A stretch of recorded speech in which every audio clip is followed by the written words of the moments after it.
Today on Decoding Davos, we speak to a couple of experts about what we can learn and take away from World Economic Forum Davos 2017.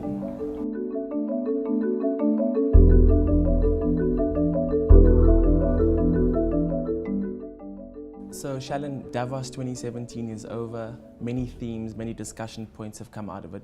What for you are the key highlights and takeaways for Davos 2017?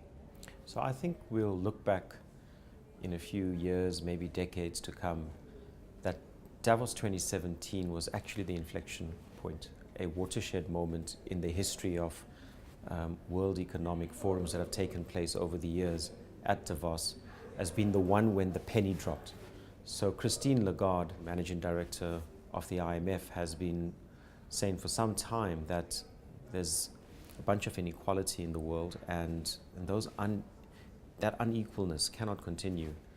And so I think that penny has finally dropped, even though she said it many years ago. And finally, it seems like the world is listening.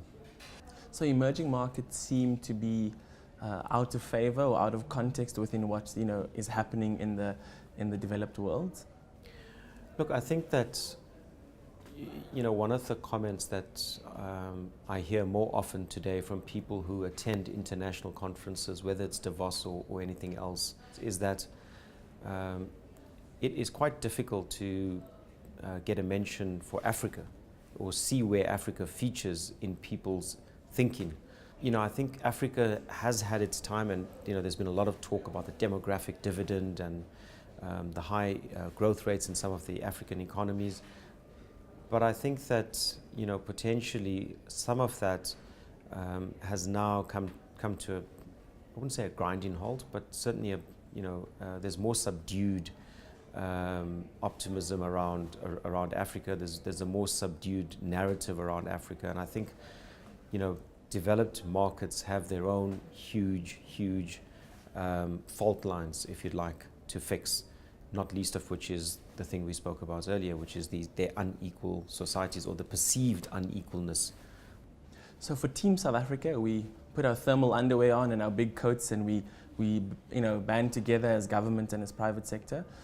How do you think we did? This year, last year was very difficult. There was a lot of uncertainty, and this year there seemed to be, at least an attempt to try and put our messages together, both for our, domestically and for what we want to say to the rest of the world. I was lucky enough to watch one of the sessions with the Chief Executive Officer of the Development Bank of South Africa, Kolakani Dlamini.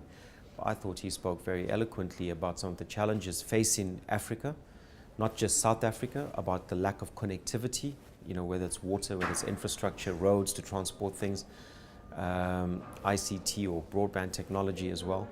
So I thought it came across very well in terms of not just having an understanding of the big issues, but also some very practical things that Africa needs to get done, and the steps that we are taking in order to reduce the risk for investors who want to invest in Africa and want to help us solve some of these problems. So I thought that was very positive.